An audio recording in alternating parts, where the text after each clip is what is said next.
What's up, guys? Welcome to Daily Dose of Reddit. This is your host, Zach, and today's subreddit is r/ProRevenge. Don't forget to like, subscribe, and hit that bell to never miss an episode.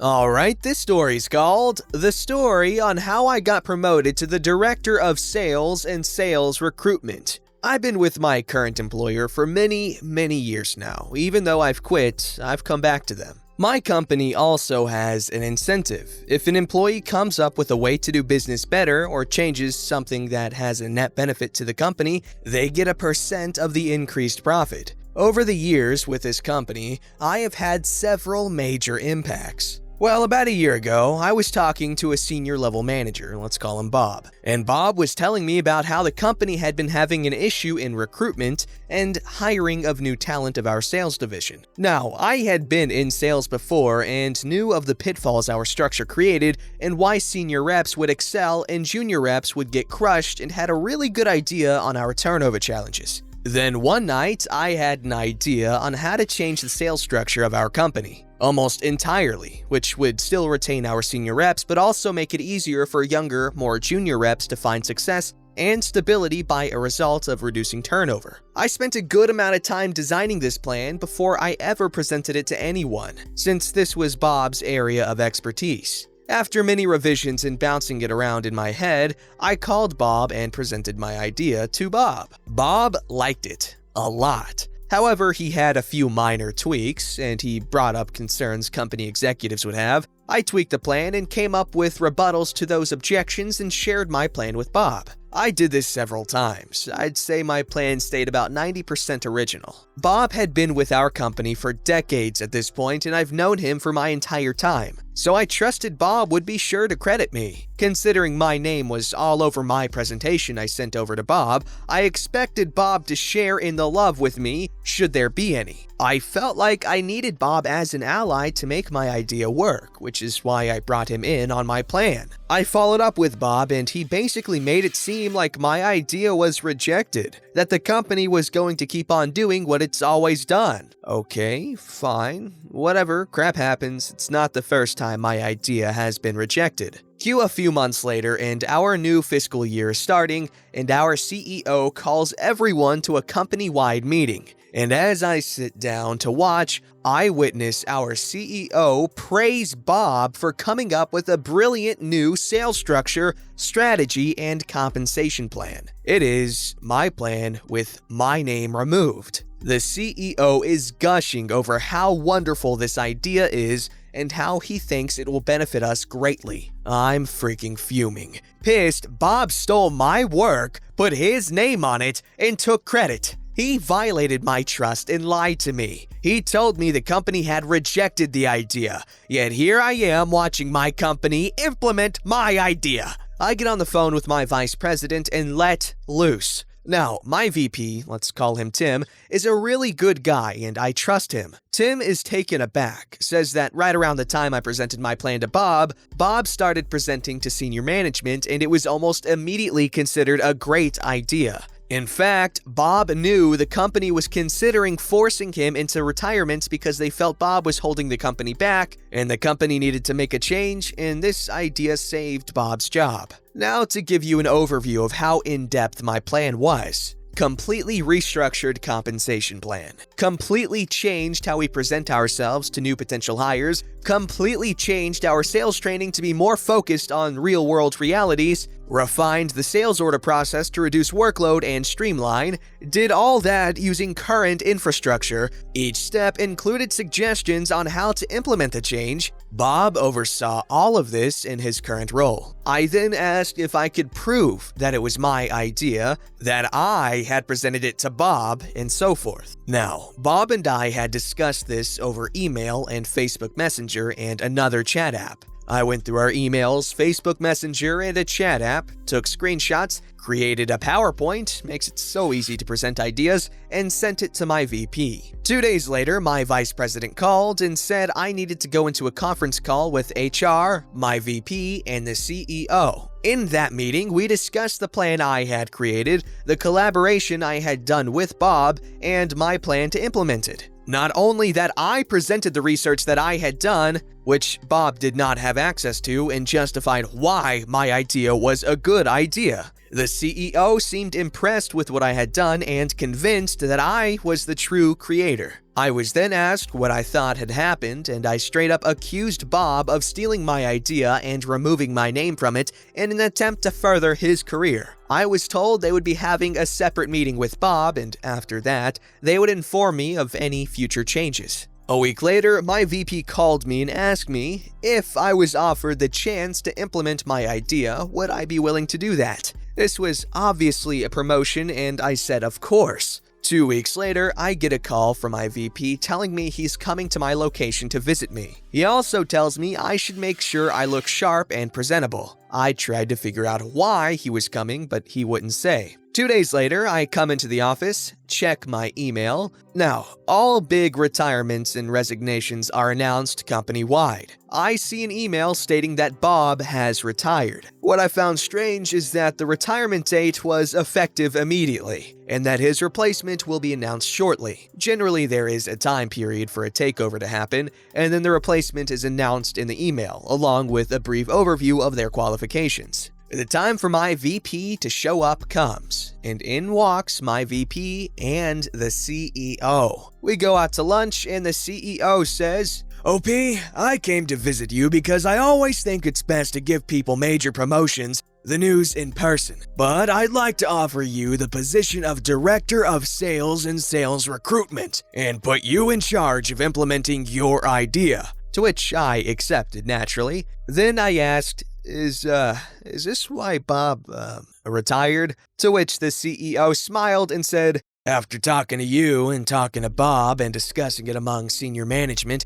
it was decided that it was time for a change. Time to inject new blood into our organization, and Bob really wanted to start his retirement, so it was best for everyone." I smiled and said thank you. I know perfectly well Bob intended on working until the day he died. Well, now he's probably going to end up dying with less than he would have had he been honest. With things this big, I don't understand how people can be okay taking credit from someone. Like, there have been so many times where I said something incredibly funny and no one heard it, and then someone else says it louder and everyone laughs at what that person says, and it's like, hey man, that ego boost, that's mine. Yeah, stealing someone's thunder is the worst thing you can do. I mean, there are worse things, but honestly, in this case, it's the worst. Good thing it's a ProRevenge story and everything works out in the end, and not like in r/oh no, my life is now over, I'm dying and I'm dead.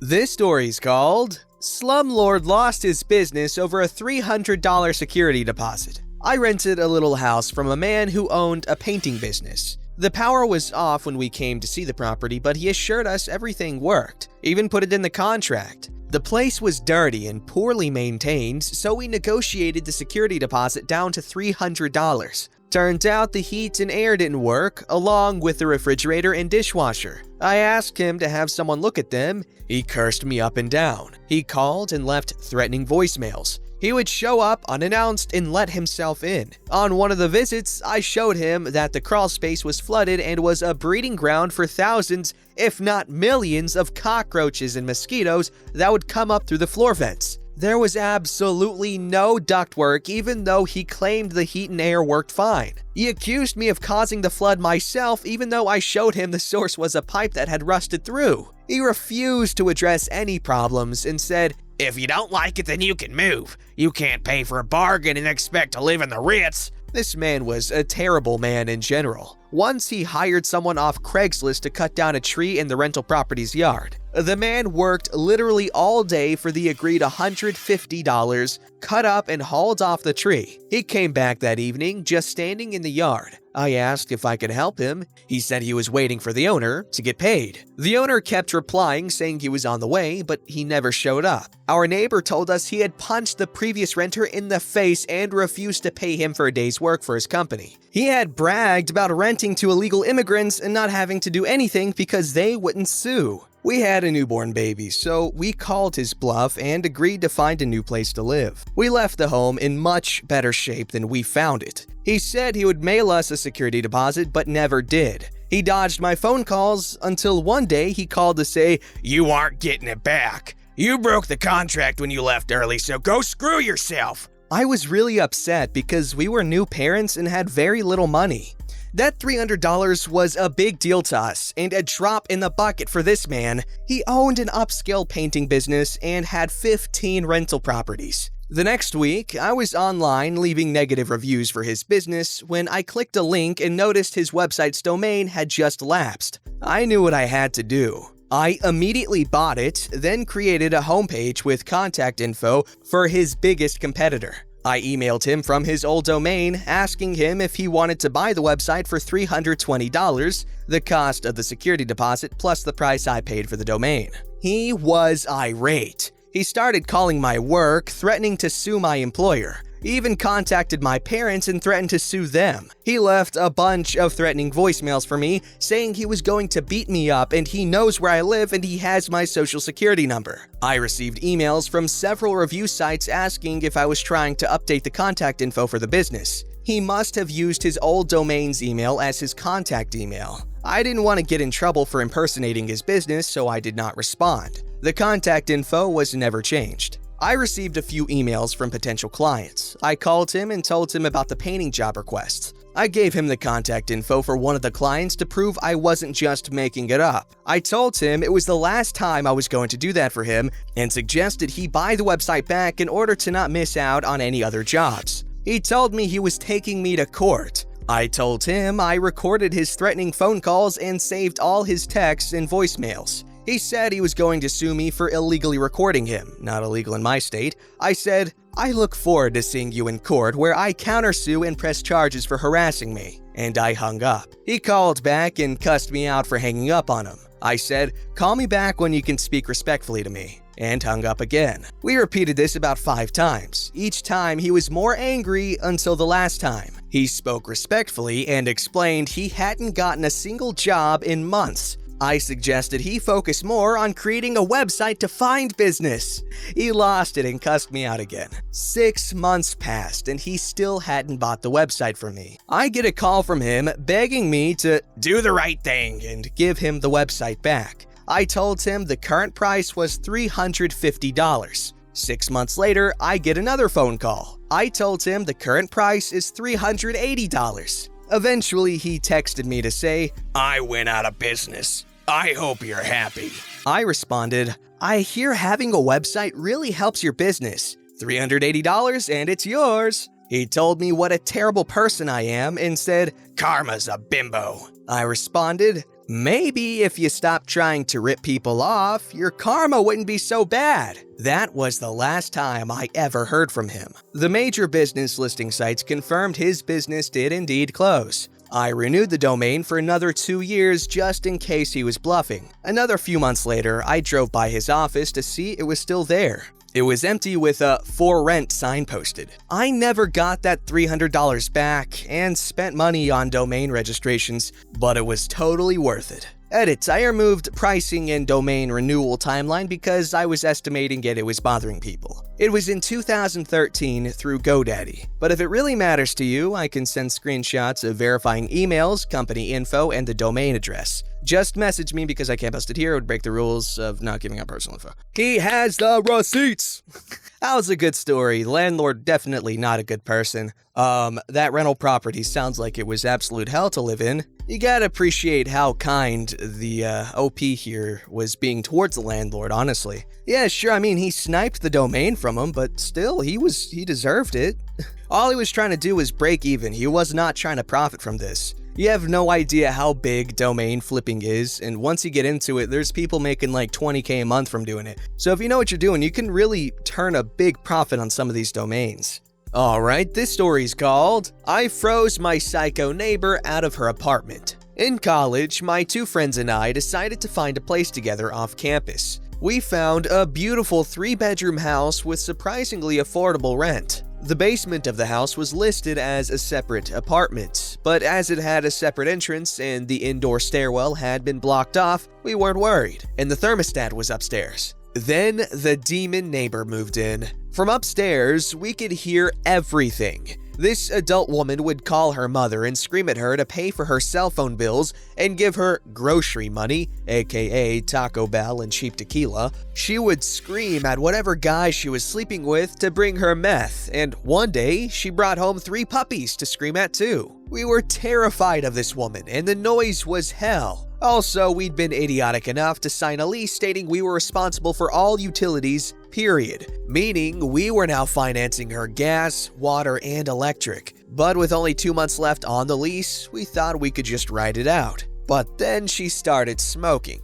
Constantly. According to the landlord, she'd quit for good when she'd signed the lease, but for good only lasted 2 days. Since it was winter, the heat was running nearly 24/7 and the smoke was wafting up from the vents. Our apartment and all our belongings began to reek with smoke. We contacted the landlord because we'd signed for a bloody non-smoking apartment. He told us we lived in a state where you could technically call an apartment non-smoking even if it shared ventilation with a smoking apartment. Screw you, leasing laws. At this point, my 2 roommates were heading out for a 2-week vacation. They were online students while I was residential, leaving me alone in the apartment with the demon smoker in the basement. I couldn't sleep or eat because my idiotic stomach decided to react to all the secondhand smoke by aching and cramping constantly. After 3 days, I was a little insane. I made a plan. I checked the forecast. Lows in the 20s all week. I borrowed a friend's ultra-insulated sleeping bag. I bought one of those ski masks with the holes for your eyes and mouth. I got out my stocking cap, my silk long underwear, my woolen socks, and my down parka. I bought tea, hot cocoa, and ramen and prepared to live off of a diet of hot liquids. And I turned off the freaking heat. Day 1, she's screaming at her mother for forcing her to move into this frozen crap hole of an apartment. Day 2, she's screaming at her boyfriend, meth dealer, because he won't let her move in with him. Day 3, she's screaming at the landlord about how she's freaking freezing. Day 4, the landlord is at my door. I greet him in full ski mask, parka, stocking, capare, looking like I'm heading out to rob Santa Claus at the North Pole. He asks me if I don't find it a little chilly in the house. I reply I'd found all the cigarette smoke a little warm. Day 5, she's screaming about the B words upstairs to anyone who will listen, and I'm sitting upstairs clutching my car keys and pepper spray with 911 typed into my phone. She finally decides she's freaking leaving and moving in with Greg, even though he just got out for stabbing Travis and he lives in that freaking creepy house in the woods with all those butthole biting dogs. Day 6, she's gone. I silently bless Greg. Moral of the story, there's a bloody reason the rent seems too good to be true. P.S. For those wondering, I did have a friend who worked plumbing stop by to give me some advice about how low I could go before I burst the water pipes to hell and back. Alright guys, I have a question for y'all to determine whether or not I can respect you as an individual or not. Would you rather sleep in a cold room with a blanket or a hot room without a blanket? Because here's the thing, I've slept in my fair share of really cold rooms, and you know what? With enough layers, you're fine. It's pleasant, actually, to be bundled up with your face cold, but your body's warm, so, you know, the contrast makes you feel comfortable. What are you supposed to do in a hot room? Take your clothes off? And then what? You're hot and naked. Don't forget to like, subscribe, and hit that bell to never miss an episode.